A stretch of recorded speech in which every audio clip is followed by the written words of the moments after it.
Hi అండి, అందరికీ నమస్కారం. ఓం నమ శివాయ. ఓం నమో భగవతే వాసుదేవాయ. మీ అందరికీ ధృవచరిత్ర 5వ భాగానికి స్వాగతం, సుస్వాగతం.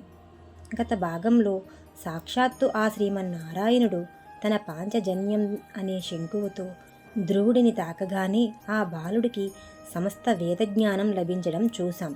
జ్ఞానోదయం కలిగిన తరువాత ధ్రువుడు ఆ పరమాత్ముడిని ఎలా స్తుతించాడో, కేవలం ఒక చిన్న కోరికతో అడవికి వచ్చిన ధ్రువుడిలో ఎలాంటి మార్పు వచ్చింది, ఈరోజు భాగంలో అత్యంత పవిత్రమైన ధ్రువస్తుతి మరియు భగవంతుడు ప్రసాదించిన వరాల గురించి తెలుసుకుందాం. శంకు స్పర్శతో ధ్రువుడి నోటి నుండి వెలువడిన ప్రార్థనలే ధ్రువస్తుతి. ధ్రువుడు ఇలా అంటున్నాడు: స్వామి, నేను అడవికి వచ్చింది కేవలం నా తండ్రి సింహాసనం కంటే గొప్ప స్థానాన్ని పొందాలని. కానీ మిమ్మల్ని చూసిన తరువాత నా అజ్ఞానం తొలగిపోయింది. గాజు పెంకుల కోసం వెతుకుతుంటే నాకు వెలకట్టలేని వజ్రం దొరికినట్టు ఉంది. ఇప్పుడు నాకు ఏ రాజ్యాలు వద్దు, ఏ సుఖాలు వద్దు. కేవలం నీ భక్తుల సాంగత్యము, నీ పాద పద్మాల చెంత చోటు ఉంటే చాలు స్వామి. ఇక్కడ మనం గమనించాల్సింది, భగవంతుని దర్శనం కలిగితే మనిషిలోని స్వార్థం, అహంకారం పూర్తిగా నశించిపోతాయని చిన్నారి ధ్రువుడు ఇదే నిరూపించాడు. ధ్రువుడి నిష్కల్మషమైన భక్తికి విష్ణుమూర్తి ఎంతో సంతోషించారు. ధ్రువుడు ఏమీ అడగకపోయినా ఆయన మనసులోని మొదట ఉన్న కోరికను తీర్చడం భగవంతుని బాధ్యత.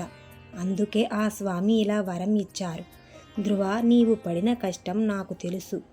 నువ్వు కోరుకున్నట్లుగానే నీ తండ్రి తర్వాత ఈ భూమండలాన్ని 36,000 సంవత్సరాల పాటు ధర్మబద్ధంగా పాలిస్తావు.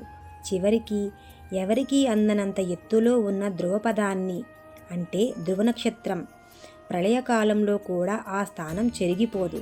అంతేకాకుండా ఇంటికి వెళ్ళగానే ఆయన తండ్రి స్వయంగా ఆహ్వానిస్తాడని కూడా ఆ శ్రీమన్నారాయణుడు అభయమిచ్చారు.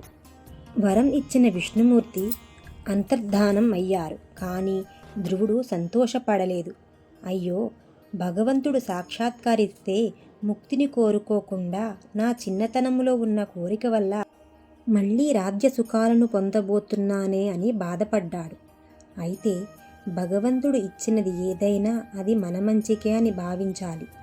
ధ్రువుడు తిరిగి తన తండ్రి రాజధాని వైపు అడుగులు వేశాడు.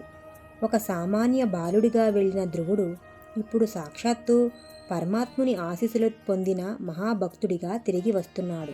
భగవంతుడు మనకు కావలసింది కాదు, మనకి ఏది అవసరమో అదే ఇస్తారు. ధ్రువుడు రాజ్యం కోరుకున్నా సరే చివరకు అది అతనికి బంధనం కాకుండా మోక్ష మార్గంగా మారేలా విష్ణువు అనుగ్రహించారు.